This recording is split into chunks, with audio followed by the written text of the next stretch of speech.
So what's the deal with all this news about glyphosate? I mean, it's just a weed killer, right? How bad can it be? Here's EWG's quick rundown of what glyphosate is, why people are so concerned about it, and what the future holds. Glyphosate is the key ingredient in Monsanto's Roundup, the most widely used pesticide in the US. Each year, more than 250 million pounds of glyphosate are sprayed on American crops, primarily on Roundup-ready corn and soybeans genetically engineered to withstand the toxic herbicide. But it's also sprayed in our communities, in parks, golf courses, and even playgrounds. Fun fact, you can also find glyphosate in your cereal bowl. EWG tests of Cheerios and other oat-based cereals found shockingly high levels of glyphosate in almost every sample tested.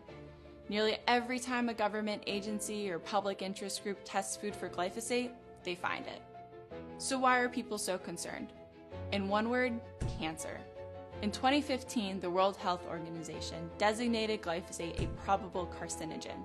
The state of California followed, adding it to its Proposition 65 list of chemicals known to cause cancer, and scientific studies continue to confirm this link.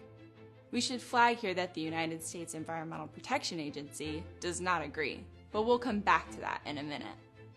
Monsanto dismisses these health concerns. They've repeatedly claimed that glyphosate is safe and tried to cover up any evidence to the contrary, and the EPA has let them get away with it. Monsanto is now battling tens of thousands of lawsuits because of glyphosate's link to cancer. Internal documents exposed in these lawsuits show a troubling history. Monsanto first learned of the link to cancer in 1983 and has been manipulating the EPA to hide the truth. They also include emails that show the company was in close communication with the EPA official overseeing the safety review of glyphosate, as well as efforts to stall a federal review of the herbicide's toxicity to people. In addition, the EPA ignored independent scientific research linking glyphosate to cancer. Instead, they used research provided by and paid for by Monsanto. So where is this all going? We're not entirely sure. Juries have held glyphosate responsible for plaintiffs' cancer in 3 lawsuits already, awarding the plaintiffs over $2 billion in damages for the company to pay. We expect more of these verdicts as the lawsuits continue to go to trial. And the EPA?